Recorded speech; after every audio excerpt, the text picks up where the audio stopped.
ഞാനിപ്പോൾ എൻ്റെ സെൽഫിനെ ബെറ്റർ ആക്കി കൊണ്ടുവരാൻ ശ്രമിക്കുന്നത്.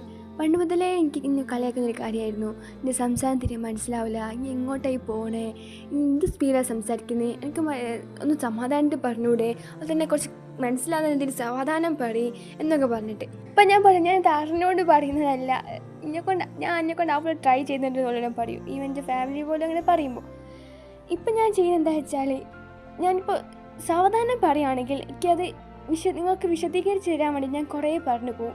എന്ന് വെച്ചാൽ ഞാനത് സ്പീഡ് പറയുമ്പോൾ എനിക്ക് ഇങ്ങോട്ട് കുറേ കാര്യം ഞാൻ പറയുന്ന കാര്യം മനസ്സിലാവുന്നില്ല എന്ന് കൂടി എനിക്ക് മൈൻഡിൽ വരുമ്പോൾ ഞാൻ എന്തൊക്കെയൊക്കെ പറയും. ഞാനത് പറഞ്ഞ് ഇങ്ങനെ പറഞ്ഞ് അത് അങ്ങനെയാണെന്നൊക്കെ പറഞ്ഞ് ഞാനതിലോട് വിശദീകരിക്കും. അതുകൂടി ആകുമ്പോൾ ആർക്കും ഒന്നും മനസ്സിലാവില്ല. അത് എൻ്റെ മിസ്റ്റേക്കാണെന്നൊക്കെ എനിക്കറിയാം. പക്ഷേ അതെന്താ ഒരു പറഞ്ഞ് കേൾക്കുമ്പോൾ എനിക്ക് നല്ല സങ്കടമാവും.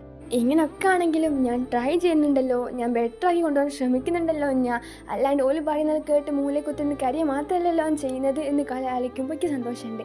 അതുകൊണ്ട് തന്നെയാണ് എനിക്ക് എല്ലാവരോടും പറയാനുള്ളത്, നമ്മളെ വീക്ക്നെസ് അത് നമ്മൾ ഇമ്പ്രൂവ് ചെയ്തുകൊണ്ടോ, അല്ലെങ്കിൽ നമ്മളെ വീക്ക്നെസ് പിടിച്ച് കളിക്കുന്ന പോലെ ഓലെ താഴത്ത് തുള്ളി കൊടുക്കാണ്ട് നമ്മൾ തന്നെ ബെറ്ററാക്കി കൊണ്ടുവരാം. ആരൊക്കെ എന്തൊക്കെയോ പറയുന്നുണ്ട് വെച്ചിട്ട് നമ്മൾ തന്നെ കുറ്റപ്പെടുത്താൻ പാടില്ല. എന്തെങ്കിലും കുഴപ്പം നമുക്കുണ്ടെങ്കിൽ നമ്മളത് ട്രൈ ചെയ്ത് ബെറ്ററായി കൊണ്ടുവരാൻ ശ്രമിക്കാൻ വേണ്ടി.